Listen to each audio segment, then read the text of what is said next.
오늘은 예수님의 제자 중에서도 가장 인간적이었고 가장 많은 실수를 저질렀지만 결국 초대교회의 기둥이 된 인물 베드로의 갈릴리 어부 시절부터 초대교회의 지도자가 되기까지의 일생을 시간 순서대로 살펴보겠습니다. 베드로의 원래 이름은 시몬이었습니다. 갈릴리 호수에서 물고기를 잡던 평범한 어부였습니다. 형제 안드레와 함께 그물을 던지며 생계를 이어가던 어느 날 예수님이 호숫가를 지나가시다가 이렇게 말씀하셨습니다. 나를 따라오라. 내가 너희를 사람을 낚는 어부가 되게 하리라. 시몬은 그물을 그 자리에 버려두고 예수님을 따라갔습니다. 누가복음에는 조금 더 자세한 이야기가 기록되어 있습니다. 밤새 그물을 던졌지만 물고기를 한 마리도 잡지 못했던 베드로가 예수님의 말씀대로 다시 그물을 던졌더니 그물이 찢어질 정도로 많은 물고기가 잡혔습니다.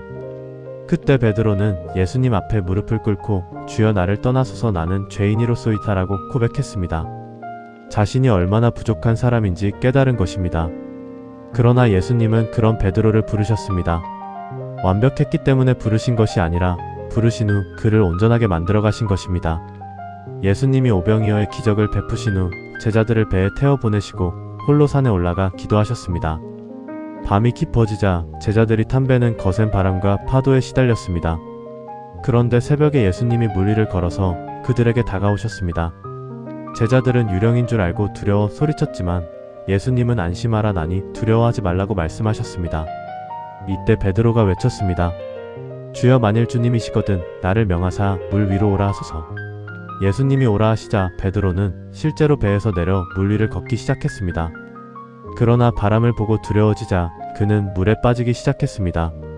베드로는 주여 나를 구원하소서 하고 외쳤고 예수님은 즉시 손을 내밀어 그를 붙잡으며 말씀하셨습니다. 믿음이 작은 자여 왜 의심하였느냐? 이 장면은 베드로의 특징을 잘 보여줍니다. 누구보다 먼저 나서는 용기가 있었지만 동시에 쉽게 흔들리는 믿음도 함께 지닌 인물이었습니다. 예수님이 빌립보 가이사랴 지방에서 제자들에게 물으셨습니다. 사람들이 인자를 누구라 하느냐? 제자들은 세례 요한, 엘리야, 예레미야 등 여러 선지자 중 하나라고 답했습니다.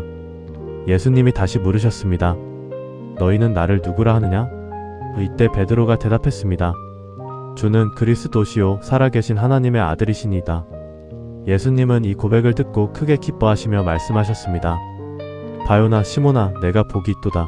이를 내게 알게 하니는 혈육이 아니요 하늘에 계신 내 아버지시니라.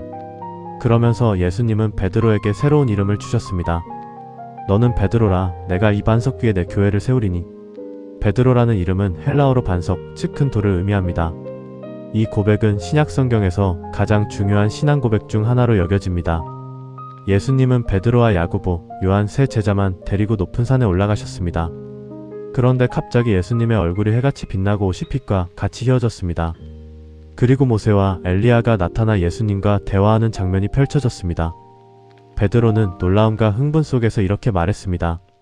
주여 우리가 여기 있는 것이 좋사오니 만일 주께서 원하시면 내가 여기서 초막셋을 짓되 하나는 주를 위하여 하나는 모세를 위하여 하나는 엘리야를 위하여 하리이다. 베드로가 말을 마치기도 전에 밝은 구름이 그들을 덮었고 하늘에서 소리가 들렸습니다. 이는 내 사랑하는 아들이요 내 기뻐하는 자니 너희는 그의 말을 들으라. 이 사건은 베드로가 예수님의 신성한 영광을 직접 목격한 순간이었으며 훗날 베드로가 남긴 편지에서도 이 경험을 직접 언급하며 자신이 목격자임을 증언합니다. 최후의 만찬을 마친 후 예수님은 제자들에게 그날 밤 모두가 자신을 버릴 것이라고 예고하셨습니다. 그러자 베드로가 확신에 찬 어조로 말했습니다. 모든 사람이 다 주를 버릴지라도 나는 결코 버리지 않겠나이다. 예수님은 베드로에게 조용히 말씀하셨습니다. 내가 진실로 내게 이르노니 오늘 밤 닭 울기 전에 내가 3번 나를 부인하리라. 베드로는 강하게 반박했습니다. 내가 주와 함께 죽을지언정 주를 부인하지 않겠나이다. 다른 제자들도 같은 말을 했지만 예수님의 예고는 정확했습니다. 베드로는 진심으로 그렇게 다짐했지만 자기 자신의 연약함을 아직 알지 못했습니다. 예수님이 잡혀가신 후 베드로는 멀찍이서 대제사장의 집들까지 따라갔습니다. 그때 한 여종이 베드로를 알아보고 너도 갈릴리 사람 예수와 함께 있었도다라고 말했습니다. 베드로는 나는 내가 무슨 말을 하는지 알지 못하겠노라며 부인했습니다. 잠시 후 다른 사람이 또 알아보자 베드로는 맹세하며 다시 부인했습니다. 세 번째로 사람들이 너도 진실로 그 도당이라 내 말소리가 너를 표명한다고 하자 베드로는 저주하며 맹세까지 하면서 나는 그 사람을 알지 못하노라고 말했습니다. 그 순간 닭이 울었고 예수님이 돌이켜 베드로를 바라보셨습니다. 베드로는 예수님의 말씀이 떠올라 밖으로 나가 심히 통곡했습니다. 이 장면은 성경에서 가장 마음 아픈 장면 중 하나로 꼽힙니다. 자신만만했던 인물이 가장 크게 무너진 순간이지만 동시에 진심으로 회개한 순간이기도 합니다. 예수님이 부활하신 후 갈릴리 호숫가에서 제자들에게 나타나셨습니다. 함께 아침 식사를 마친 후 예수님은 베드로에게 3번 물으셨습니다. 요한의 아들 시몬아, 내가 이 사람들보다 나를 더 사랑하느냐? 베드로가 3번 부인했던 것에 대응하듯 예수님은 3번 질문하시며 그를 회복시키셨습니다. 베드로는 3번 모두 주님, 그러하나이다. 내가 주님을 사랑하는 줄 주께서 아시나이다 라고 대답했습니다. 3번째 질문에서는 마음이 아팠지만 예수님은 그때마다 내 어린 양을 먹이라, 내 양을 치라, 내 양을 먹이라고 사명을 다시 맡기셨습니다. 이 장면은 실패한 사람도 다시 회복되고 사명을 받을 수 있다는 것을 보여주는 중요한 사건입니다. 예수님이 승천하신 후 제자들이 예루살렘에 모여있을 때 성령이 강림하셨습니다.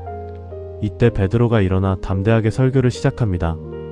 예수님을 3번이나 부인했던 그가 이제는 수많은 군중 앞에서 예수님이 그리스도이심을 선포하는 인물로 완전히 변화된 것입니다. 베드로의 설교를 들은 사람들은 마음이 찔려 우리가 어찌할꼬 하고 물었고 그날 하루에만 3,000명이 세례를 받고 믿는 자가 되었습니다. 두려움에 떨던 어부가 초대교회 최초의 대설교자가 된 순간이었습니다. 베드로는 성전 미문에서 나면서부터 걷지 못하는 사람을 예수님의 이름으로 일으켜 세우는 기적을 행했고 이 일을 계기로 다시 담대하게 복음을 전했습니다. 종교 지도자들에게 잡혀가 신문을 받을 때도 조금도 위축되지 않고 우리가 보고 들은 것을 말하지 아니할 수 없다고 선포했습니다. 사도행전 5장에는 사람들이 베드로의 그림자만 스쳐도 병이 나았다는 기록까지 남아있습니다. 갈릴리의 어부였던 그가 예루살렘 초대교회의 실질적인 지도자로 자리매김한 것입니다. 베드로는 환상 중에 하늘에서 각종 짐승이 담긴 보자기가 내려오고 잡아먹으라는 음성을 듣지만 유대인의 정결법 때문에 이를 거부합니다. 그러나 하나님은 하나님께서 깨끗하게 하신 것을 내가 속되다 하지 말라고 3번이나 말씀하셨습니다. 이 환상은 이방인 백부장 고넬료에게 복음을 전하기 위한 준비였습니다. 베드로는 유대인으로서 이방인의 집에 들어가는 것조차 꺼렸던 인물이었지만 결국 고넬료의 집을 방문해 복음을 전했고 성령이 이방인들에게도 임하시는 것을 직접 목격했습니다. 이 사건은 복음이 유대인만이 아니라 온 세상 모든 민족에게 열려있다는 것을 보여주는 결정적인 전환점이었으며 베드로는 이 사건의 중심에 있었습니다. 헤롯 왕이 교회를 박해하면서 베드로를 잡아 감옥에 가두고 죽이려 했습니다. 그날 밤 교회는 간절히 기도했고 천사가 나타나 베드로를 감옥에서 인도해냈습니다. 쇠사슬이 저절로 풀리고 문이 저절로 열렸습니다. 베드로는 처음엔 이것이 환상인 줄 알았지만 정신을 차리고 보니 실제로 풀려난 것이었습니다. 이 사건은 초대교회가 얼마나 기도에 힘썼는지 그리고 하나님이 그 기도에 어떻게 응답하셨는지를 보여줍니다. 베드로는 말년에 2편의 편지를 남겼습니다. 베드로전서는 고난받는 성도들에게 소망을 전하기 위해 기록되었고 베드로서는 거짓 교사들을 경계하고 예수님의 재림을 바라보며 살라고 권면하는 내용을 담고 있습니다. 편지 곳곳에서 베드로는 자신이 겪었던 실패와 회복의 경험을 녹여내며 너희 믿음의 확실함은 불로 연단하여도 없어질 금보다 더 귀하다는 식으로 고난 중에도 흔들리지 않는 믿음을 강조합니다. 한때 두려움 때문에 예수님을 부인했던 인물이 이제는 순교를 앞두고도 담대하게 다른 사람들의 믿음을 격려하는 지도자가 되어 있었습니다. 베드로는 갈릴리 호수의 평범한 어부였습니다. 예수님은 그런 그를 부르셔서 제자로 삼으셨고 베드로는 12제자 중에서도 가장 앞서 나가는 인물이었습니다. 물 위를 걷겠다고 나섰던 용기, 주는 그리스도 신이다라는 위대한 신앙 고백, 변화산에서 예수님의 영광을 직접 목격한 특권까지 베드로는 항상 예수님과 가장 가까운 자리에 있었습니다. 하지만 베드로에게는 결정적인 약점이 있었습니다. 그는 자신만만했지만 쉽게 흔들리는 인물이었습니다. 예수님이 십자가에 달리시기 전날 밤 죽어도 주님을 부인하지 않겠다고 단언했던 베드로는 결국 대제사장의 뜰에서 3번이나 예수님을 모른다고 부인했습니다. 닭이 울고 예수님과 눈이 마주쳤을 때 베드로는 밖으로 나가 심히 통곡했습니다. 이 장면은 성경에서 가장 인간적이고 가장 마음 아픈 순간 중 하나로 꼽힙니다. 그러나 베드로의 이야기는 실패로 끝나지 않습니다. 부활하신 예수님은 갈릴리 호숫가에서 베드로를 다시 찾아오셔서 내가 나를 사랑하느냐고 3번 물으셨고 그때마다 내 양을 먹이라는 사명을 다시 맡기셨습니다. 부인의 자리를 사랑의 고백으로 실패의 자리를 회복의 자리로 바꾸어 주신 것입니다. 이후 베드로는 완전히 다른 사람이 되었습니다. 오순절 성령 강림 후 그는 예루살렘 군중 앞에서 담대하게 복음을 선포하는 대설교자가 되었고 하루에 3,000명이 회심하는 역사가 일어났습니다. 성전 미문에 앉은 뱅이를 일으켜 세우는 기적을 행했고 종교 지도자들의 위협 앞에서도 물러서지 않았습니다. 나아가 그는 유대인으로서 넘기 힘들었던 벽을 넘어 이방인 백부장 고넬료의 집에 들어가 복음을 전했고 이는 복음이 온 세상 모든 민족에게 열려있음을 보여주는 결정적인 사건이 되었습니다. 감옥에 갇혔을 때는 교회의 간절한 기도와 하나님의 개입으로 기적적으로 풀려나기도 했습니다. 베드로는 말년에 2편의 편지 베드로전서와 베드로후서를 남겼습니다. 이 편지들 속에서 그는 고난받는 성도들을 향해 믿음을 지키라 격려하고 거짓 가르침을 경계하며 예수님의 재림을 소망하며 살라고 권면했습니다. 한때 두려움 앞에서 무너졌던 인물이 이제는 순교를 눈앞에 두고도 다른 사람들의 믿음을 세워주는 성숙한 지도자가 되어 있었습니다. 베드로의 인생을 관통하는 하나의 메시지가 있습니다. 그것은 하나님은 완벽한 사람을 쓰시는 것이 아니라 부르신 사람을 완전하게 만들어 가신다는 것입니다. 베드로는 처음부터 훌륭한 신앙의 인물이 아니었습니다. 그는 충동적이었고 자기 확신이 강했으며 결정적인 순간의 두려움 앞에서 무너진 인물이었습니다. 만약 성경이 베드로를 처음부터 흠없는 영웅으로 그렸다면 그 이야기에서 위로를 얻기는 어려웠을 것입니다. 그러나 성경은 베드로의 실패와 눈물을 솔직하게 보여줍니다. 동시에 그 실패가 끝이 아니었다는 것도 분명하게 보여줍니다.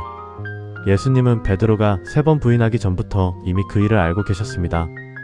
그런데도 예수님은 베드로를 포기하지 않으셨습니다. 오히려 부활 후 가장 먼저 찾아가 회복시켜 주신 인물 중 하나가 베드로였습니다. 이는 중요한 메시지를 전합니다. 하나님은 우리의 실패를 이미 알고 계시지만 그 실패로 우리를 정의하지 않으신다는 것입니다. 중요한 것은 넘어졌다는 사실이 아니라 그 자리에서 다시 일어나 주님께로 돌아오는 것입니다. 또한 베드로의 변화 과정은 성령의 능력이 사람을 얼마나 근본적으로 바꿀 수 있는지를 보여줍니다. 두려움 때문에 여종 앞에서도 예수님을 부인했던 인물이 성령을 받은 후에는 대제사장들과 관원들 앞에서도 담대히 복음을 선포하는 사람이 되었습니다. 이는 인간의 연약함이 성령의 능력을 만나면 담대함으로 바뀔 수 있다는 소망을 보여줍니다. 마지막으로 베드로가 이방인 고넬료에게 나아간 사건은 복음이 특정한 사람들만을 위한 것이 아니라 모든 민족, 모든 사람을 향한 것임을 보여줍니다. 베드로 자신도 처음에는 이 사실을 받아들이기 어려워했지만 결국 하나님의 인도하심에 순종했습니다. 결국 베드로의 이야기는 우리 각자의 이야기이기도 합니다. 우리도 때로는 담대하게 믿음을 고백하다가도 두려움 앞에서 쉽게 흔들리고 넘어집니다. 그러나 성경은 그런 우리에게도 회복의 길이 있다고 말합니다. 실패한 자리에서 다시 사명을 받고 흔들리던 사람이 반석이 될 수 있다는 것, 그것이 베드로의 삶을 통해 성경이 전하는 가장 큰 메시지입니다.